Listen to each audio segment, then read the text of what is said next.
Baik. Kan menang baju. Hukum menjawab salam apa? Wajib. Hukum menjawab salam? Wajib. Hukum memberi salam? Sunat. Berarti menjawab salam wajib. Kalau nggak jawab salam berarti berdosa. Yang depu lah. Yang nggak wajib jawab salam ada beberapa. Di antaranya yang nggak wajib jawab salam adalah orang tuli. Berarti yang nggak jawab salam saya orang Tuli. Tolong jauh.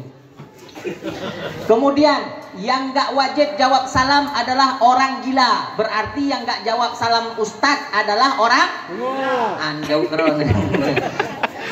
Ini adalah misi dakwah. Tak kalian jino frekuensi ataupun presentasi jawaban buno. Buno ada Nabi salam. Assalamualaikum. Waalaikumsalam warahmatullahi wabarakatuh. Jino tak kena. Berarti menyematkan lagi le yang pungo. Assalamualaikum warahmatullahi wabarakatuh. Waalaikumsalam warahmatullahi wabarakatuh. Oh, berarti warah mendumur gitu. Alhamdulillah. Alhamdulillahilladzi arsala rasulahu bil huda wa dinil haq liyudhhirahu 'ala ad-dini kullih walau karihal kafirun. Allahumma salli wa sallim wa barik ala sayyidina wa nabiyyina wa habibina wa syafi'ina wa dhukrina wa maulana Muhammadin. Wadai disebut nama Nabi ini selalu. Allahumma salli ala sayyidina wa nabiyyina wa habibina wa syafi'ina wa dhukrina wa maulana Muhammadin Sallallahu alaihi wa wasallam. ala alihi wa ashabihi ajma'in amma ba'd.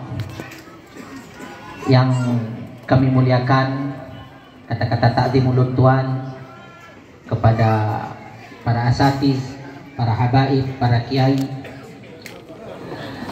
yang insya Allah semua mereka itu yang ada di tempat ini diberkahi oleh Allah, dan wabil khusus kepada guru kita ada Tengku Haji Abdul Razak, beliau juga Burelun Tuan, kemudian ada Haji Abdul Halim LC, beliau juga yang merupakan guru rohani di sini.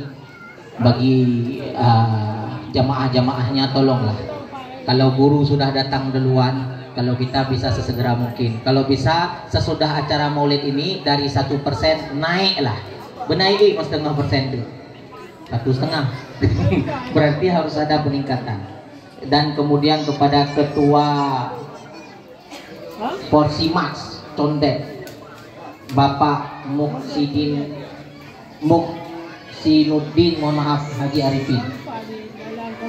Ini kepada beliau saya ucapkan selamat atas perjuangan beliau, karena beliau termasuk agen akhirat. Amin. Dan juga kepada kakanda kami anggota DPR RI. Wah, banyak nih. Salah sebutan. Pakai nontuan sebut pengucapan kata-kata penghormatan terlebih dahulu. Takut seperti Pak Ketua Kuno. Pengucapannya jadi long bawa aja long sebutnya. Nah, kemudian guru pengajian tadi sudah, ya kan? Kemudian tokoh masyarakat Aceh Jakarta yaitu Bapak Rafli Kanding. Ya. Kebetulan saya pribadi sangat mengenal beliau, tetapi beliau yang tidak mengenal saya. Dan itu bukan sombong. Kalau ditanya, Pak Ustadz kenal nggak sama presiden? Oh, kenal baik. Siapa yang tak kenal presiden? Cuman presiden yang tak kenal saya. Karena saya sering nonton TV, dan saya sering beli kaset beliau, dan saya sering membeli CD beliau. Kalau tak percaya, datang ke rumah saya. Koleksi lagu beliau banyak. Itu syair-syair beliau, dan salah satunya yang membuat air mata saya menetes adalah yang lagu Bila sujudku padamu karena mendamba surga, tutup pintu surga untukku. Oh. Bila sujudku padamu karena takut neraka, bakar aku dengan apinya. Namun bila sujudku demi kau semata, jangan palingkan wajahmu. Aku rindu menatap keindahanmu. Aku rindu menatap keindahanmu. Anak tepuk tangan. Lahir lagu. Bang Rafli penilaian. Ayah kak. Asa yang pola buka berela kajilah. Ante tam lagu dua. Kaji tamang studio rekaman. Dapur rekaman lo kan ada dapur cuma rekaman kalau nah. Kaju. Ya, selanjutnya Bapak Saimi Ajalil. Ya, ini juga saya sudah sangat mengenal beliau, ketua tim Pondok Gede, ketua tim Sawangan Depok juga, dan selanjutnya yang kami hormati ketua dan pengurus PGS Jakarta, ketua dan jamaah pengajian Majas, dan ketua dan jamaah pengajian Lubang Buaya dan Ciracas, dan yang kami hormati juga jamaah kota dan Perumnas Kalender, dan kemudian Majelis Taklim Sirul Muhtadin Sidang Jaya Tangerang, ya, kemudian Bapak RT, Bapak RW Balai Kambang, kemudian Babinsa, Linmas Balai Kambang Kramat Jati, panitia dan jamaah Maulid Porsimax, seluruh tamu undangan yang saya cintai, insya Allah yang hadir di sini semuanya kita dirahmati oleh Allah Subhanahu Wa Taala. Amin. Amin. Tunjuk tangan yang mau didoakan jadi orang kaya. Cuman berapa orang aja? Oh, kalau kayak gitu kita doakan malam ini supaya nggak tunjuk tangan jadi orang miskin, mau? Tapi bak tak pikir-pikir kan, urang Acehnya lebih gagatin daripada kaya. Wujud. Mau tahu aja apa mau tahu amat? Hah? Mau tahu amat apa bodoh amat nanti? Nah, Pak, Jino benar, kita kasih presentasi. Ketika musuh tiba-tiba kan, ya, Tengku Halim lagi naik Honda, orang Aceh kan Honda, menyehino kan dibilangnya motor. Kalau orang Medan bilangnya kereta. Makanya susah kalau ngomong sama orang Medan sampai sini ketemu sama orang Betawi. Kamu naik apa ke rumah saya? Naik kereta. Wah, di mana turun kereta? Nah, itu susah memang. Cuman nggak apa-apa lah, inti dan maksud sama. Musuh Tengku Halim gaya Honda. Tiba-tiba habis minyak bak tengah jalan. Merumpok ngurung drone biasa. Mepeng pihana. Kebetulan di dalam kantong ada duit 100.000. Tengku Halim datang dorong motor. Kira-kira ngasih nggak buat Tengku Halim? Di dalam kantong cuman ada 100.000. Berjujur aja bu, supaya ada doa malam ini. Berjujur. Kak Tengku Halim naik motor, habis bensin, tiba-tiba kita lihat berhentilah kita Tengku pakan, habis minyak. Oh, kira-kira ketika Tengku Halim geleke tulung peng 50.000, ada duit di dalam keh itu 50.000, tahu keh kan? Kantong. Ini payah kita, mungkin ada orang yang bukan orang Aceh, ataupun ada orang Aceh yang sudah jadi AB Aceh Betawi, lagelun. Kebetulan Purmohlong orang Betawi. Nah, cuman orang Purmohlong sengaja hanalung purno bahasa Aceh, jadi bisa pakai bahasa kode. Nah, seperti itu. Nah, tiba-tiba Tengku Halim geleke peng 50.000 dari peng 100.000 yang bak tanya. Nih Juk. Kasih. Bagus, mantap. Berarti dicatat sama malaikat setengah hartamu 50% dapat untukmu. Betul nggak? Karena harta kekayaan kita cuma 100.000 pada saat itu.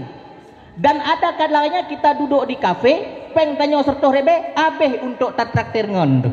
Pada saat itu kita dapat pahala 100% dari malaikat dicatat dari Allah. Nah, sekarang pertanyaannya, kalau saat ini Bapak Ibu yang ada di sini napeng saja drone 1M, long lake 500 juta. Ini Jo. Han. Maka jilong pegah lihat orang Aceh yang gasin daripada kaya. Acehnya jauh berjujur. Kalau betul-betul orang Aceh ini, ya, yang saya katakan tadi kaya, kan lebih gasin orang. Waktu jadi miskin mau kasih untuk Tengku 50.000, padahal di dalam dompetnya cuman ada 100.000. Tapi kenapa ketika Bapak Ibu diberikan nikmat 1M nggak mau berkorban 500 juta? Nah, merasa gehet? Jangankan 500 juta, 10 juta aja ibu udah banyak. Udah banyak. Memang menang Jiji. Nanti kita masuk ke situ. Maka yang perlu long pegah long berdoa, ya Allah ya Tuhanku, mudah-mudahan pengajian majelisnya yang betul-betul mau menjadi agen akhirat dipegat balai saboh dicondetnya untuk majelis taklim. Ya Allah ya Tuhanku, neberi urengan berberkah udip, berkah usia, diberi mudah rezeki, berjauh dari segala macam bala, dan akhir hayat dalam keadaan husnul khatimah. Amin. Ana yang nanggok lu, enggak ada yang bawa ini. Oh, toh peluk aku. Ya. Peluk aku itu bahasa majas. Ya, enggak lah. Pokoknya di balik ini nanti insya Allah akan ada donatur yang akan memberikan. Ya, kalau sudah disuntik pakai vitamin apapun tapi jauh daripada kesadaran, tak usah cakap. Kita bilang ikut akhlak Nabi. Sekarang saya mau tanya, bu akhlak yang kata ikut? Bertahun-tahun kita mengadakan maulid. Kira-kira apa yang berbekas pada diri kita? Tanyakan pada diri kita. Karena saya ingin mengajak kita yang hadir di sini dapat pahala lebih baik daripada ibadah setahun. Begitulah dalam mukaddimah kitab Tanbihul Ghafilin ada satu hadis yang masyhur. Apa di situ dikatakan? Tafakkaru sa'atan khairun min ibadatis sanah. Kamu berpikir sejenak untuk kebaikan langkahmu ke depan itu lebih utama daripada kamu ibadah selama setahun lamanya. Untuk apa ibadah cula-calo tapi maksiat tetap jalan? Tidak ada perubahan yang lebih baik. Duduk sekarang, pikir sekarang, sama-sama kita pikir. Perubahan apa yang ada pada diri kita? Kita bilang menjaga akidah. Gak ada itu semua. Nyan bohong kalau mau jaga akidah kalau kita tidak punya guru. Apalagi saat ini akidah sangat rancu, begitu banyak aliran macam-macam. Nggak ada debu-debu aliran nggak? Nanti kita bahas. Ini baru intermezzo, yang ingin sampaikan. Cuman yang ingin saya katakan, mampukah kita menjaga ukhuwah Islamiyah? Jangan ngomong ukhuwah Islamiyah itu bisa tercapai, bisa terwujud kalau kita tidak bisa menjaga 4 perkara. 4 perkara. Tunggu. 4 perkara. Yang pertama, jaga ucapan. Yang kedua, jaga perbuatan. Yang ketiga, terima. Dan yang keempat, kasih. Terima kasih. Pakiban maksud Tengku. Jaga ucapan agar tidak mudah menyinggung perasaan orang. Jaga perbuatan agar engkau tidak berlebihan. Terima segala saran demi kebaikan. Dan juga kasih opini, pemikiran dan harta benda yang engkau miliki demi kemajuan ke depan. Kalau cuman ngomong doang nggak mau bantu, kenapa ya? Yang dibutuhkan saat ini adalah donatur yang mau menjembatani orang untuk hadir dalam majelis ilmu.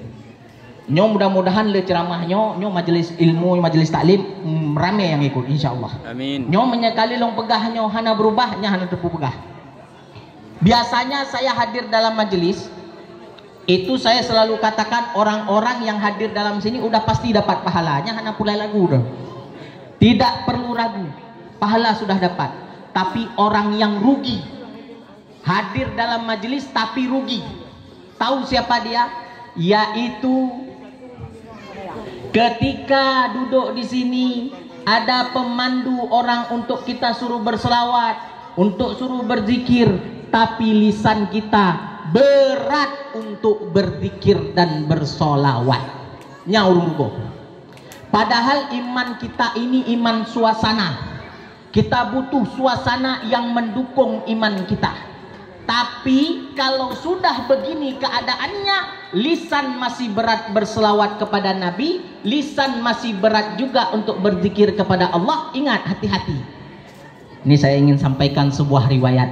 Ada golongan anbiya bertanya kepada Allah, ya Allah, apakah tanda-tanda hamba itu engkau cintai? Maka apa jawab Allah Subhanahu wa ta'ala? Idza ra'aita 'abdan, jika engkau melihat seorang hamba aktsara min dzikri, banyak zikir kepadaku, maka ketahuilah fa ana adzintu lahu fi dzalika.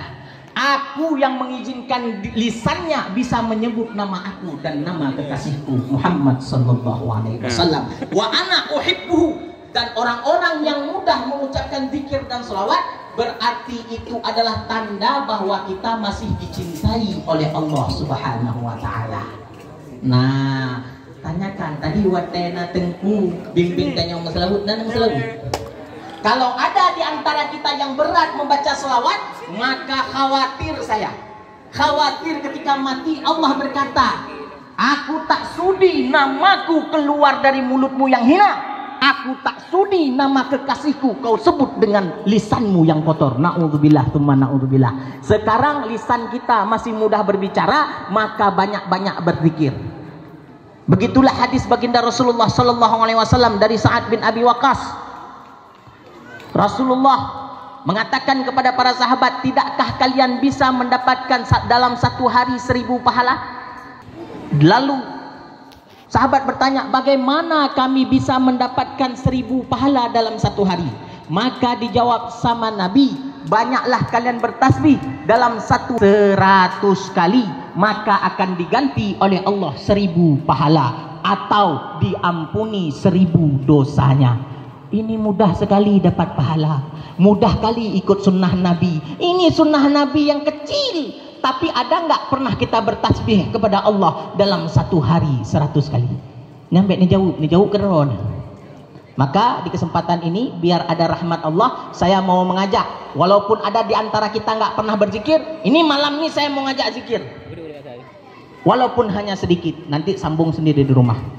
Subhanallah wa bihamdihi, subhanallahil azim, subhanallah wa bihamdihi, subhanallahil azim, subhanallah wa bihamdihi, subhanallahil azim, subhanallah wa bihamdihi, subhanallahil azim. Itu baca 100 kali dalam sehari, insya Allah engkau akan mendapatkan pahala 1000 kebaikan, atau kalau kita punya dosa diampuni 1000 dosa. Nah, nyan amalan. Kemudian kalau sudah hadir seperti ini, pasti kita ingin jadi soleh, betul? Ana jawaban lilo. Pakan kana lang mendutu bahasa Indonesia. Tamu kedua bahasa Cina juga. Yang ana mau paham arti ada di bawah ini. Jadi saya ingin katakan, ketika kita hadir di kematian orang, ada penyesalan nggak dalam diri? Ada. Ingin jauh lebih baik nggak? Ketika dengar tengku ceramah, mau jadi lebih baik nggak?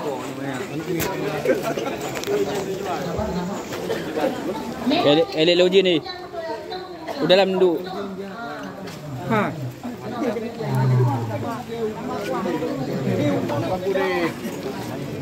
Udah dalam duduk loji. Udah dalam you. Sudah. Atuh ya, atuh. Kau kena you. Kena you. Yang dong you.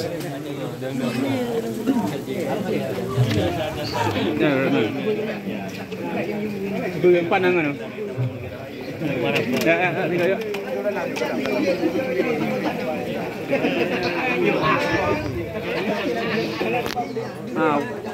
Ketika ditanya tak dengar tengku ceramah, ada kalanya kita sering hadir ke orang meninggal, ada perasaan diri ingin berubah menjadi lebih soleh, betul? Tapi pada kenyataannya, ketika orang meninggal, kenapa itu terjadi? Kita manusia, kata Sayyidina Ali, tidak mungkin bisa menjadi soleh. Susah menjadi soleh, bukan tidak mungkin. Kalau tidak ada 5 penyakit ini, maka manusia banyak yang jadi orang soleh. Apa 5 penyakit itu Ustaz? Yang pertama, nyon dengar bergagaknya, dia catat ke buah romo supaya tak pahala. Yang pertama kata Sayyidina Ali, yang membuat manusia itu gagal soleh adalah al-qana'atu bil jahli. Putranya Ustaz merasa pintar, merasa ilmunya sudah cukup. Nyan le katanya. Pada dapatkan kan? Hai, ya kajak but. Oh, jak but nah. Nya. So semua but dah. Tengku hari. Pubak dah malamnya.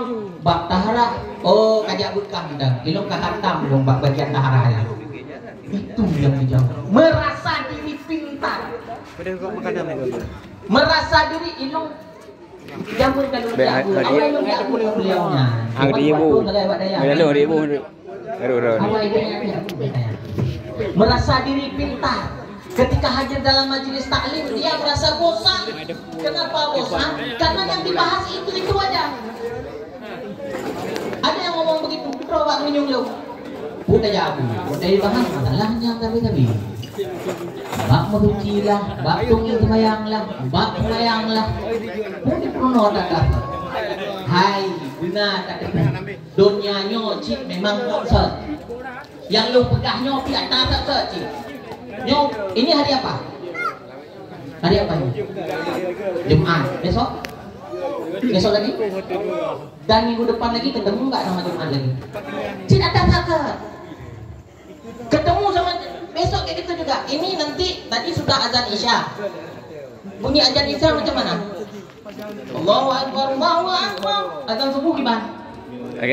Sama nggak? Ada tak bukan?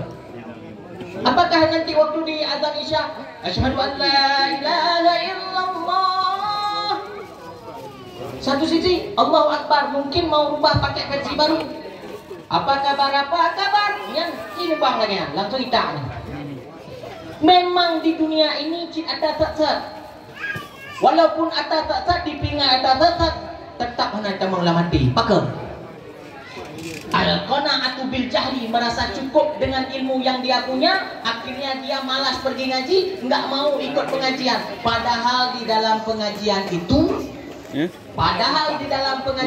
bukan perkara cara yang menghargai, tetapi di dalam pengajian itu ada rahmat, ada ampunan Allah, dan ada janji bahwa kalau kita mati dalam bentuk ilmu dapat pahala. Maka engkau nyana rejak. Memang tahu juga. Teman-teman.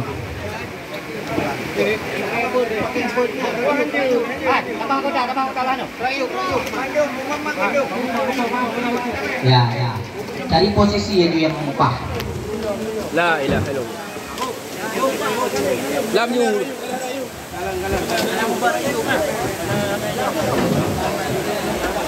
Maka Yohanan aman. Sallallahu ala Muhammad sallallahu alaihi wasallam sallallahu ala Muhammad sallallahu alaihi wasallam sallallahu ala Muhammad sallallahu alaihi wasallam sallallahu ala Muhammad sallallahu alaihi wasallam. Yang pertama penyakitnya adalah merasa diri pintar. Maka itu Imam sampaikan. Karena itu Imam Al-Ghazali menyampaikan li ajlil juhali kasural khilafu bainan nasi. Terlalu banyak orang yang merasa sok pintar tapi memberikan pendapat, memberikan statement, memberikan fatwa padahal itu bukan di bidangnya. Hal seperti inilah yang menimbulkan perselisihan di antar manusia. Begitulah kata Imam Al-Ghazali.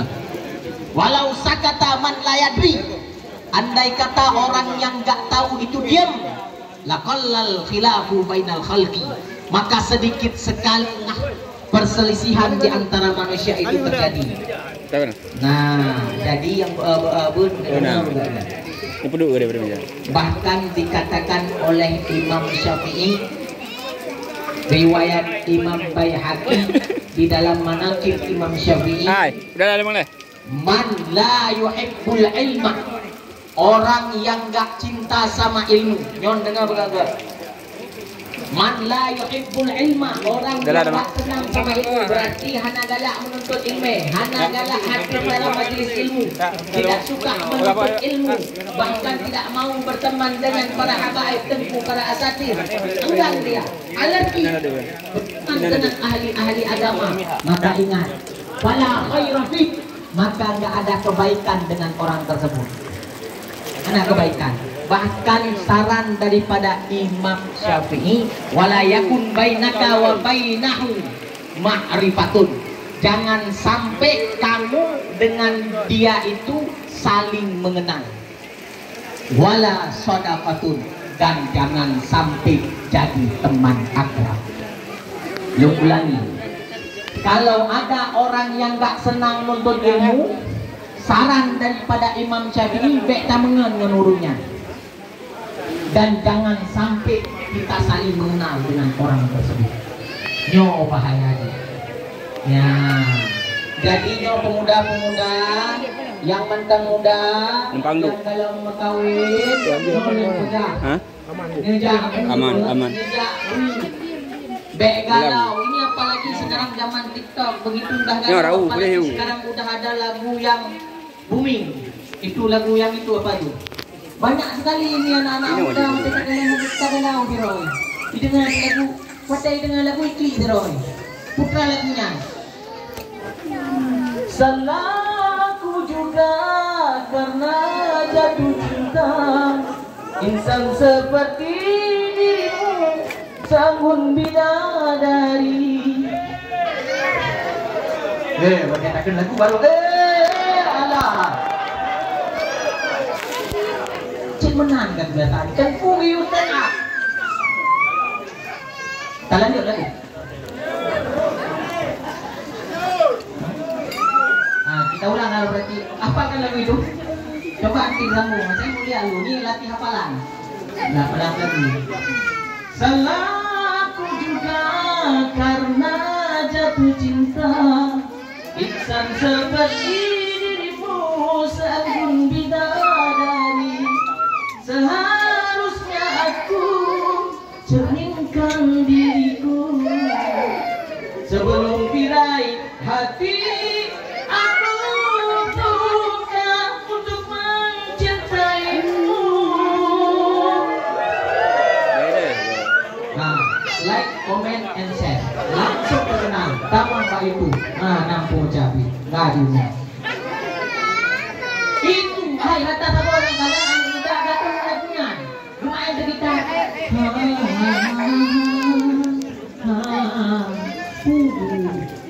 Menyanyi selawat, bahkan nyanyi seperti itu ringan lisannya. Begitu berselawat, berat lisannya. Padahal selawat-selawat sekarang kan gak banyak yang keren-keren. Ya enggak? Telah lahir cahaya penerang jiwa. Tahu nggak lagunya? Lah, rekod lagu. Nah, itu membuktikan bahwa kurang sekali takdir cinta ke Nabi. Wadah kayu mazlawat. Nah, ini jadi bahan renungan nggak bagi kita. Jadi Tengku yang lagu Yusen A baru dengar. Ini untuk menguji sekarang. Tadi penyakit yang pertama jadi gagal soleh apa? Al-qana'atu bil jahli, merasa diri pintar, akhirnya nggak mau pergi ngaji lagi. Ini masalah. Padahal kalau kita hadir dalam majelis, tahu apa? Malaikat Jibril, tahu malaikat Jibril? Tahu ketemu di mana? Nah ya, ini kenallah kita. Malaikat Jibril itu Sayyidina Ali dikasih tahu sama Nabi Muhammad, ini terdapat di dalam kitab Wasiyatul Mustafa halaman 5. Di situ tamanna Jibril ayyakuna min bani Adam. Jibril itu pingin sekali jadi manusia. Jibril pingin sekali jadi manusia. Di antaranya salah satunya tahu? Mujalasatul ulama, duduk sama orang alim. Jadi untuk ilmu itu bukan perkara untuk cara, bukan sekedar untuk paham saja, jauh daripada itu. Maka kalau orang-orang yang benci sama orang alim, hati-hati. Karena dalam kitab Tangkilul Qaul di situ ada hadis man zara aliman, orang yang suka menziarahi orang alim, faka'annama zarani, kata Nabi, sama dengan dia menziarahi aku. Kenapa Nabi mengatakan demikian? Karena ulama itu pewaris para Nabi yang kasih tunjuk kita akidah yang benar itu apa. Kenapa orang kita banyak kali salam tangan-tangan abu, tajung jaro abu, tajung jaro ulama? Dari mana? Man sofaha aliman, barang siapa yang salaman dengan orang alim, dengan tengku, dengan abu-abu, dengan para habaib, para alim ulama, pakaan nama sofahani, maka sama dengan dia sedang bersalaman denganku, kata Nabi. Hangat mengajar orang Nabi, dikasih tamsilan salam tangan para ulama. Kan berarti nih long ucom jarolong kan. Ya pantas sebagai ini guru saya Necong jaro. Tapi jangan berat-berat kali. Kadang-kadang ada orang cium tangan sampai kesurupan. Bagi cium jaro mana-mana, jaro tengku mana-mana. Watai wodengku jaro ketika dikut. Jangan sampai seperti itu. Salahnya dengan santun, dek merepah-repah. Kenapa?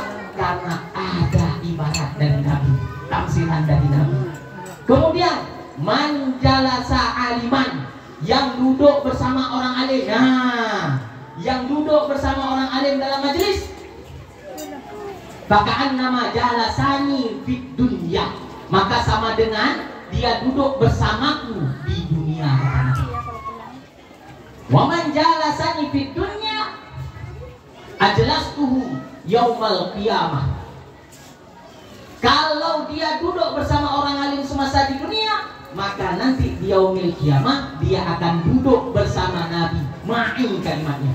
Ajlas tuhu ma'i yaumal kiamah. Dia orang-orang yang suka hadir di dalam majelis, maka orang itu akan bersama Nabi di dalam surga. Makanya wajar kalau di dalam majelis buno hana rame yang ikut, karena ganjarannya surga. Ganjarannya surga.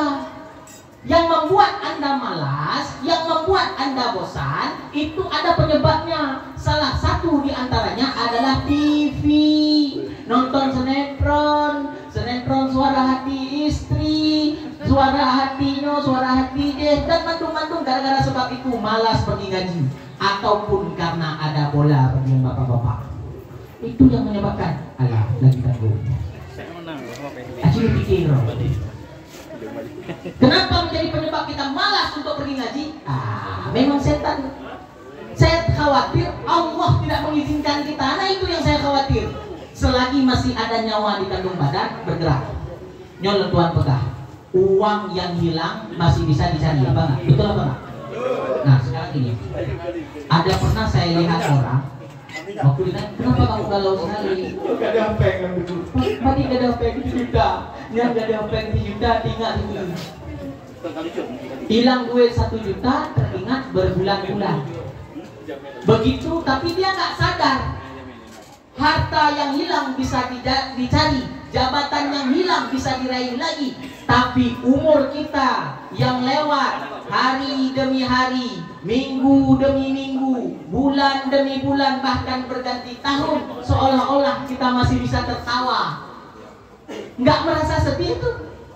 Padahal sedikit demi sedikit kita mulai dekat dengan kematian. Maka penyakit yang kedua, kata Sayyidina Ali, yang menyebabkan kita gagal soleh adalah wal hirsu ala dunya, rakus terhadap dunia. Nyon tuan pegah, nyon mandung debu. Kalau dibilang semua tahu, Tengku bilang jangan cinta dunia, nggak boleh lalai dengan dunia. Pada kenyataannya dunianya yang cerita.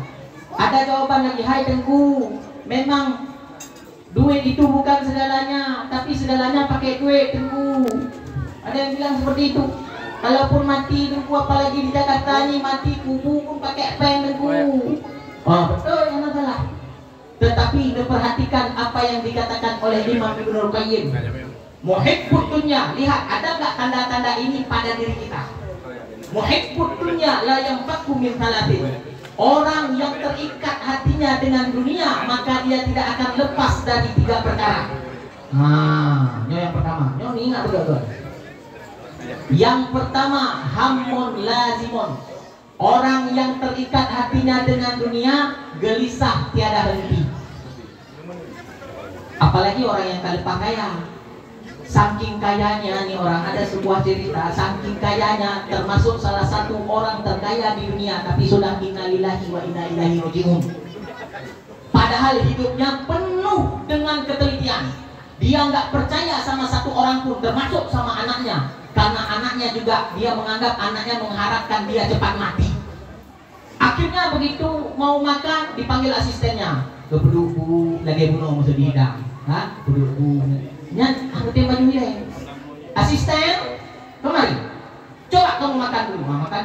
Kenapa? Takut makanannya diracun. Jadi disuruh asistennya dulu yang makan. Seneleput dipajuh bekas makanan asisten. Kenapa? Khawatir. Akhirnya dia tidur di hotel dengan keamanan yang teramat ketat.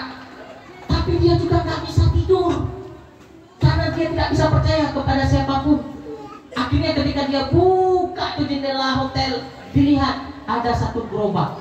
Ada orang miskin yang tidur di dalam gerobak itu.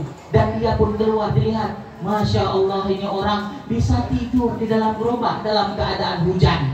Nyenyak dia tidur. Inilah orang kaya. Aku berkelimangan harta, tapi aku tak bisa tidur. Gelisah, hatinya gelisah, merasa terancam, merasa banyak yang ingin menyakitinya dan ingin menghabisinya. Kenapa? Karena hartanya banyak, nggak tenang jiwanya. Apa hidup seperti ini yang kita cari? Hana. Akhirnya apa? Kegelisahan. Sedelebut stres Roy. Udah stres kita gini. Oh, apa? Pernah kepalaku banyak kali kerja di kantor. Akhirnya udah dapat duit banyak. Pergi apa? Refreshing, jalan-jalan ke Puncak, ke Bandung, ya kan? Ada yang ke luar negeri, ke Turki. Untuk apa? Menghilangkan stres. Akhirnya KB Peng menambah stres. Begitu banyak uang, stres loh. Kenapa? Itu saja hidup manusia. Minta Peng, KB Peng, jak loh. Minta Peng, KB Peng gede-gede. Jalan-jalan lagi, mau ambil batu bornya. Akhirnya stres lagi. Duit yang ada dihabisi untuk menghilangkan stres. Dia kerja tambah stres, ada duit hilangkan stres. Mana ini mau antara stres dan tidak.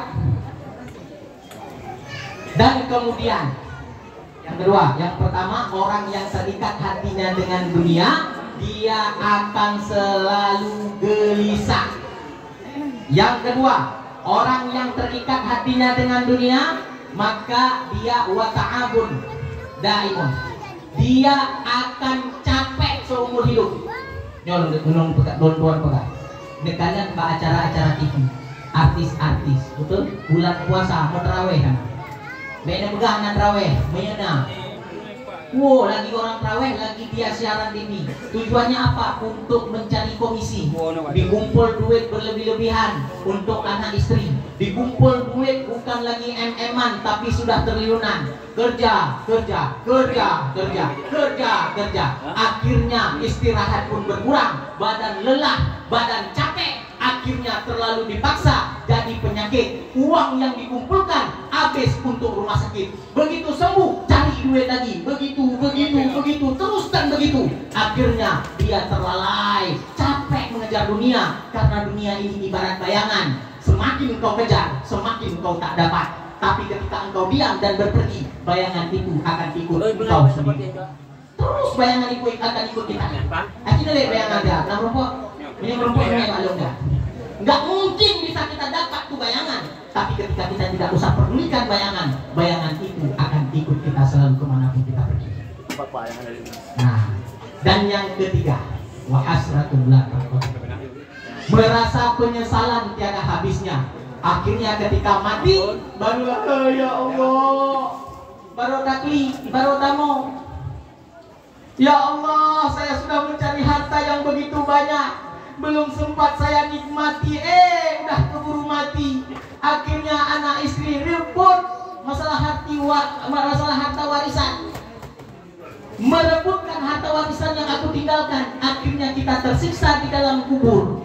Anak istri kita menikmati harta warisan yang kita tinggalkan. Apa artinya? Maka ada pemuda yang tanya sama Sayyidina Ali, wahai Sayyidina Ali, aku ingin bertanya kepadamu tentang 4 perkara.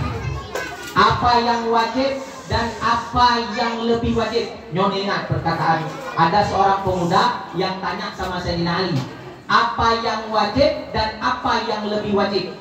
Itu yang pertama. Pertanyaan yang kedua, apa yang cepat dan apa yang lebih cepat. Udah. Yang ketiga, apa yang mengherankan dan apa yang lebih jauh mengherankan. Udah ingat pertanyaannya? Dan yang keempat, apa yang sulit dan yang lebih sulit. Maka Sayyidina Ali menjawab, yang wajib itu adalah taat kepada Allah. Yang jauh lebih wajib adalah jangan engkau berbuat maksiat karena Allah. Yang lebih wajib. Sembahyang wajib, puasa wajib, tetapi banyak orang yang melakukan kewajiban tapi tidak bisa meninggal kemaksiatan. Kedua, kata Sayyidina Ali. Hai mendengar? Nah, apa yang pertama tadi? Apa yang wajib dan lebih wajib. Berarti yang wajib adalah taat sama Allah. Kemudian yang lebih wajib adalah jangan maksiat karena Allah. Yang kedua, apa yang cepat dan yang sangat cepat. Yang cepat itu adalah kiamat, dan yang lebih cepat adalah kematian. Sekarang saya mau tanya, siapa yang tahu dirinya akan mati? Siapa yang bisa menafsirkan kehidupan kita 1 jam lagi, besok, lusa, seminggu kemudian, setahun kemudian? Siapa yang berani jamin hidup kita masih bisa ketemu dengan Ramadan? Nggak ada yang berani jamin, kan? Maka benar kata Salamah bin Dinar dalam kitab Hilyatul Auliya. Apa beliau kata? Nahnu la nuridu an namut hatta natu. Kami nggak mau mati dulu sebelum kami tobat. Wala natu hatta namut. Belum sempat tobat, kematian sudah datang menjemput. Itulah manusia. Akhirnya apa? Dengan kehidupan ini terlena, lupa ibadah, begitu mati baru sadar. Pertanyaan yang berikutnya, apa yang mengherankan dan yang lebih mengherankan? Yang mengherankan itu dunia, dan jauh lebih mengherankan adalah orang yang tertipu dengan dunia. Yang keempat, apa yang sulit dan yang lebih menyulitkan? Yang sulit adalah kuburan, dan jauh lebih sulit adalah orang yang sudah masuk ke dalam kubur tapi nggak membawa bekal apa-apa. Naudzubillah, naudzubillah. Nyo kesempatan bank akhirat terbuka besar. Antaranya di Condet ini pingin ada balai pengajian, itu bank akhirat, bekal untuk kubur. Orang yang cerdas, aqalun nas, kata Imam Syafi'i, wa anara qabrahu qabla ayyasbunahu, yaitu orang yang menyinari kuburnya sebelum dia menempatinya. Tanya kalau mati kan? Mantan nyawang kan? Nebla panjat untuk lakubu. Di antara panjat lakubu adalah sedekah, ibadah. Terkadang ibadah kita nggak banyak, tapi setidaknya sedekah kita juga ada yang membantu kita untuk alam kubur kelak. Nyolong Tuhan pegang. Kemudian tadi berapa tadi penyakit? Yang pertama tadi merasa diri fit. Yang kedua, yang kedua rakus terhadap ulang le. Yang pertama merasa diri pintar. Ini virus nih, lebih bahaya daripada virus corona. Yang kedua mabuk sama dunia. Yang ketiga, wasyuhu bil fadli, pelit dengan apa yang dia punya. Maka kilung pedah, bagus miskin daripada kaya. Kenapa? Begitu kaya kafir, begitu miskin. Tapi tidak dengan sahabat Nabi yang bernama Abdurrahman bin Auf. Sekarang tunjuk tangan. Di sini ada orang kaya? Banyak kan? Ini kelihatannya wajah-wajah milioner semua. Nah, ini yang ibu-ibu pun wajahnya bersinar. Kayak lampu.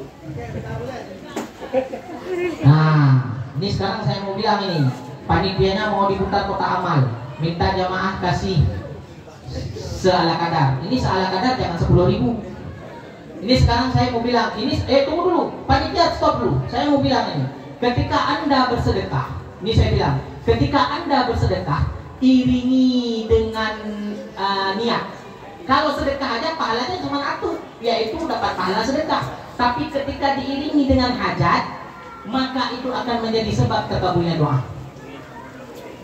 Kenapa? Karena dengan sebab sedekah yang kau berikan itu akan menjadi kemudahan dari setiap permasalahan.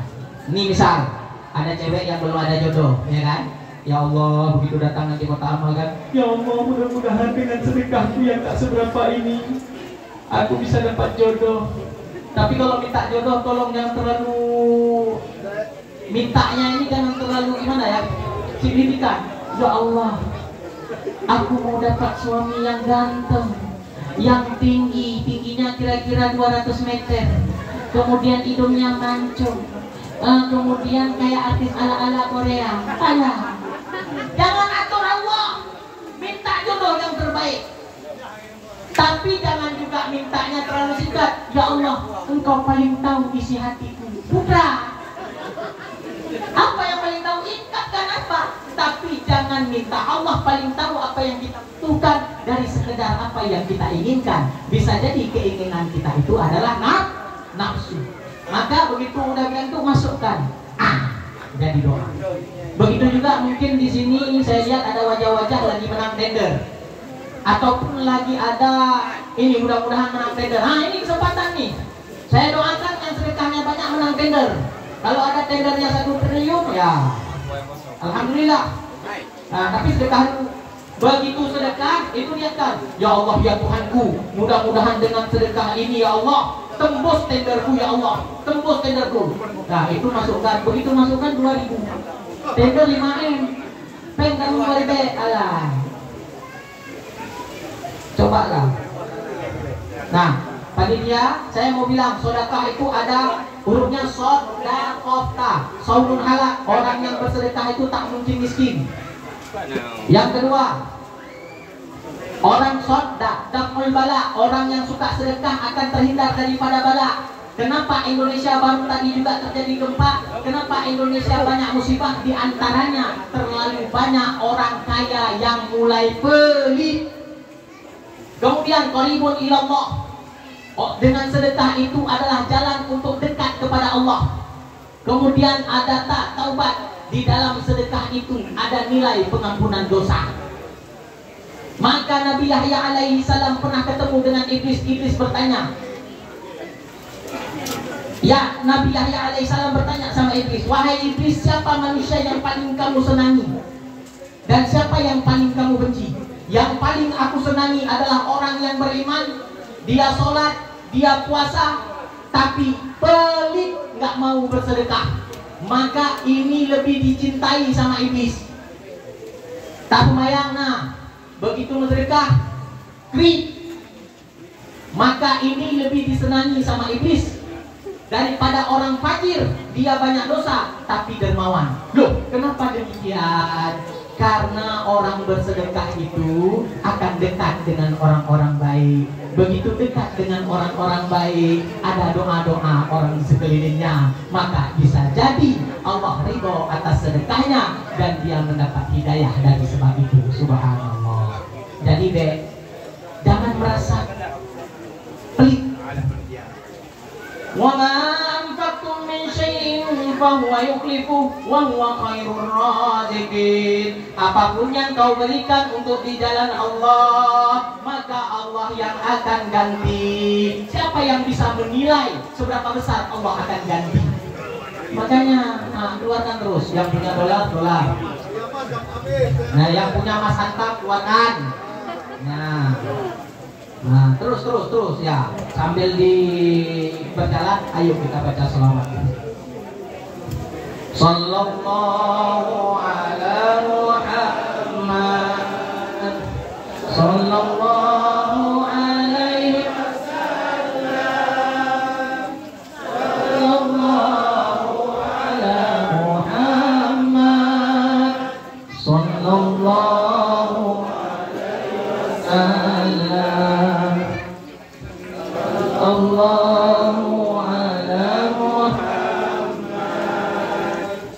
Sallallahu alaihi wasallam. Sallallahu ala Muhammad. Sallallahu alaihi wasallam. Sallallahu ala Muhammad. Sallallahu alaihi wasallam. Sallallahu ala Muhammad. Sallallahu alaihi wasallam. Ya Allah ya Tuhanku, berikanlah orang yang bersedekah malam ini dikabulkan segala hajatnya, amin. Amin. Kalau yang punya utang, Allah beri jalan untuk melunasi utang piutangnya, amin. Amin. Yang belum dapat jodoh, Allah segerakan jodohnya, amin. Yang belum kawin, yang belum nikah, yang udah nikah mau amin lagi. Tambah satu lagi. Hah? Itu lain Pak. Mana bayar tukangnya, ibu-ibu mana mau? Mau.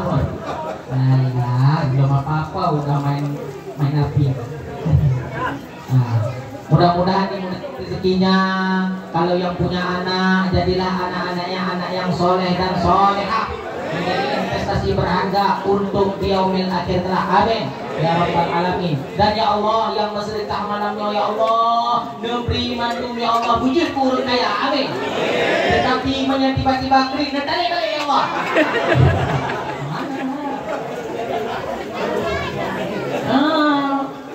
Begitu yang kedua anak kau amin. Meri dawat ayah anak yang kedile. Kepingin nggak mau miskin? Ini sekarang saya mau kasih resep. Kepingin nggak mau miskin? Bu, pingin nggak mau miskin? Saya kasih resep. Ini bukan cerita sembarang cerita. Abdurrahman bin Auf pernah mendengar sebuah hadis. Aktara ahliha, yang paling banyak penghuni surga itu adalah al-masakin, orang-orang miskin. Maka ketika didengar ini hadis, ada merasa cemas di dalam hati Abdurrahman bin Auf. Abdurrahman bin Auf adalah sahabat Nabi yang kaya raya, yang hartanya tak habis dimakan 7 turunan, sangat kaya raya. Dan satu ketika ia berkeinginan untuk menjadi orang miskin. Hai orang-orang kaya yang nahino, ada nggak orang kaya di sini yang bercita-cita jadi orang miskin? Kalau ada, maju ke depan. Hana umpama yang bercita-cita ingin jadi orang miskin. Tetapi sahabat Nabi, ya Allah, beliau kepingin jadi orang miskin, ingin cepat masuk ke dalam surga. Padahal ini sahabat Nabi di antara 10 yang dijamin oleh Rasulullah untuk masuk ke dalam surga.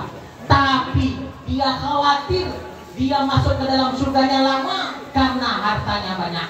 Wah, akhirnya pada suatu hari dia berpikir, pakiban cara lumpu abe harta lu. Ada nggak kita berpikir kayak gitu? Alah, napi cerita uronyo pesan online abe lu.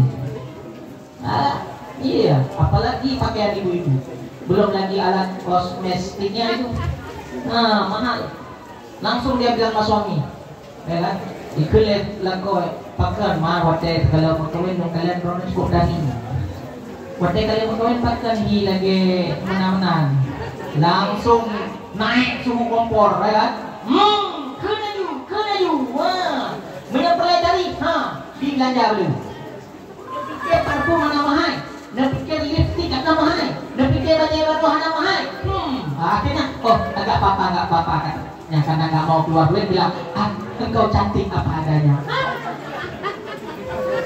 Engkau cantik apa adanya, karena nggak mau keluar duit.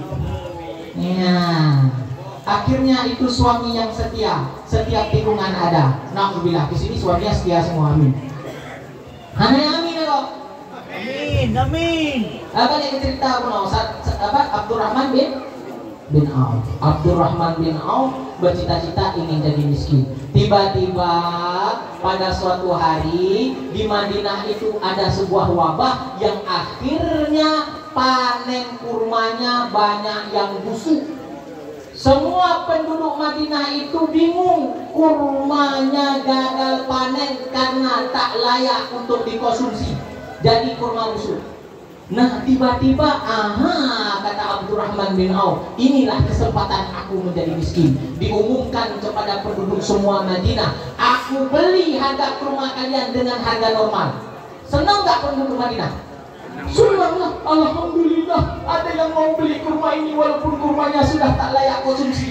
Dibeli dengan harga yang normal. Memang pada saat dibeli itu hartanya menurun. Karena cita-cita Abdurrahman bin Auf ingin jadi orang miskin. Tapi tak lama kemudian datang utusan dari raja sebelah.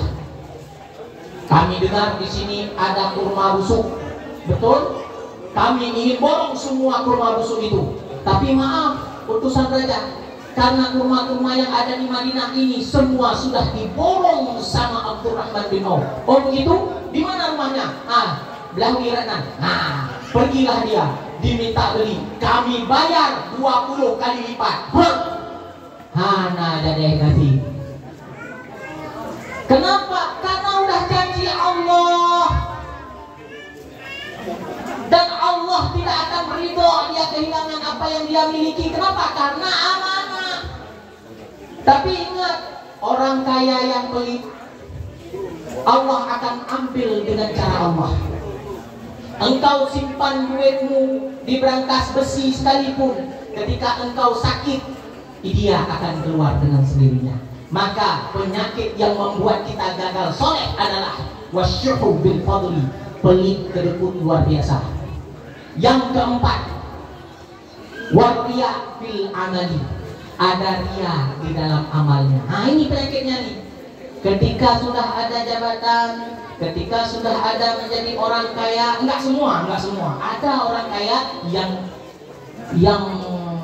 dermawan, ada pejabat yang baik hati, ada seperti kakak kita Bang Raffi, itu baik hati insya Allah. Yang datang ke rumah beliau enggak diusir, tetap dikasih kopi, tetap dijamu dengan baik. Dan saya sudah merasakan, kami pernah ngopi segelas berdua.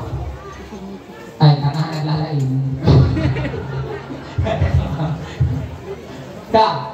Sudah. Nah, kemudian kenapa dia ria di dalam amal? Karena ingin dipuji orang lain. Nah, ini yang kebanyakan ini ria-riaan ya. Ria-riaan artinya seorang laki-laki lagi ingin mendapat perhatian calon mertua. Itu banyak kali.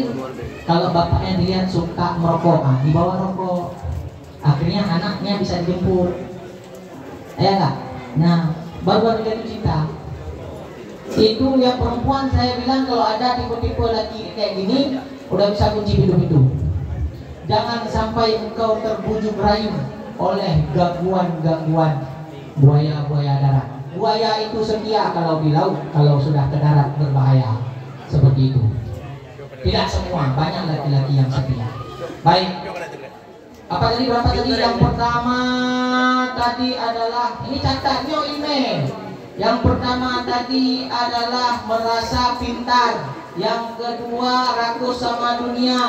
yang ketiga pelit kedekut, yang keempat baru mau beramal untuk ria, yang kelima wal ijabu birra'yi, dia merasa pendapatnya yang paling bagus sendiri. Ini kalau ada pendapat orang lain yang lebih bagus, dia marah. Ini juga nih, kalau dalam ibu-ibu ini, ibu-ibu apa namanya PKK, arisan, kalau ada opini-opini yang baik, ya diterima. Jangan mau menang sendiri, pendapatnya ini didengar sendiri. Nah, kira-kira panitia nyot ramah sampai bawah ini. Yakin? Baik, saya ceramah sampai jam 12 biar lagi ini. Panitia yang lanjut berikutnya. Nah, sudah dikumpulkan. Coba ini panitia lama hitungnya ya. Berarti banyak nih hadiahnya. Sedekahnya luar biasa. Nah, berarti kalau mau mudah rezeki maka banyak-banyak sedekah. Udah tahu kan tadi sedekah? Nah, kalau punya hajat bersedekahlah. Maka memperbanyak sedekah menjadi sebab dikabulnya hajat-hajat kita. Nah, baik. Selanjutnya, halo, masih mau dengar? Masih mau dengar? Yang menyebabkan orang menjadi musuh, nih tema ini nih, ukhuwah ini. Yang menyebab rusaknya, umat luar biasa ya, 39 juta. Oh kan? Oh salah nomor. Jumlah sedekah 3.930.000. Alhamdulillah. Mudah-mudahan ya Allah yang bersedekahnya ya Allah mempermudah rezeki. Kalau mereka punya niat baik untuk membantu menjadi pelantara terdirinya tempat majlis ya Allah, negeri berkaya raya, negeri bermudah rezeki, berjauh segala macam penyakit dan berjauh dari urun-urun yang buruk, dan ikatkanlah ia dengan orang-orang yang baik, dan kabulkanlah segala hajat dunianya dan akhiratnya. Ala hadhihi niyah wa ala kulli niyatin salihah. Al-Fatihah. Warahmatullah. A'udzu billahi minasy syaithanir rajim. Bismillahirrahmanirrahim. Alhamdulillahi rabbil alamin. Ar-Rahmanir Rahim. Maliki yaumiddin. Iyyaka na'budu wa iyyaka nasta'in. Ihdinas siratal mustaqim. صراط الذين أنعمت عليهم غير المغضوب عليهم ولا الضالين. Amin amin ya rabbal alamin. Sepertinya cukup sekian aja dulu, karena mungkin nanti ada doa dari guru kita bersama. Pesan dari saya, jangan sampai kita terprovokasi, apalagi dalam keadaan seperti ini banyak sekali fitnah. Coba kita lebih bagus saat ini jangan banyak-banyak berdebat yang gak perlu, karena kata Nabi, idza ra'aitum amran, ketika engkau melihat sebuah persoalan ya, la yastati'una taghirah, enggak bisa dirubah karena kita tidak punya kekuatan. Fasbiru, bersabarlah, hatta yakunallahu walladzi yughayyiru, sampai Allah yang merubah keadaan itu. Arti bersabar di sini bukan pasif tapi aktif. Aktif seperti apa? Memperbanyak istighfar agar terbuka pintu rahmat, agar terbuka pintu solusi, dan perbanyaklah sholawat, karena dengan cara itu Allah bisa merubah keadaan. Tapi kalau terlalu banyak komentator di kedai kopi, terlalu banyak menyalahkan Ustaz A, Ustaz B, terlalu banyak menyalahkan Solbeh Calon Tengku A dengan Tengku B, Solbeh Calon Tengku Raza dengan Tengku Halim, itu tidak akan menyelesaikan permasalahan. Memuji satu guru tapi menjatuhkan guru yang lain, itu sama dengan jauh daripada keberkahan ilmu, karena semua guru itu bertempuran kepada sanad yang satu, yaitu kepada guru Rasulullah Sallallahu Alaihi Wasallam. Solusi untuk negara ini tidak ada lain kecuali Allah yang merubahnya. Maka oleh karena itu banyak istighfar dan baca sholawat. Lain ada cara. Begitulah daripada amanah Habib Ali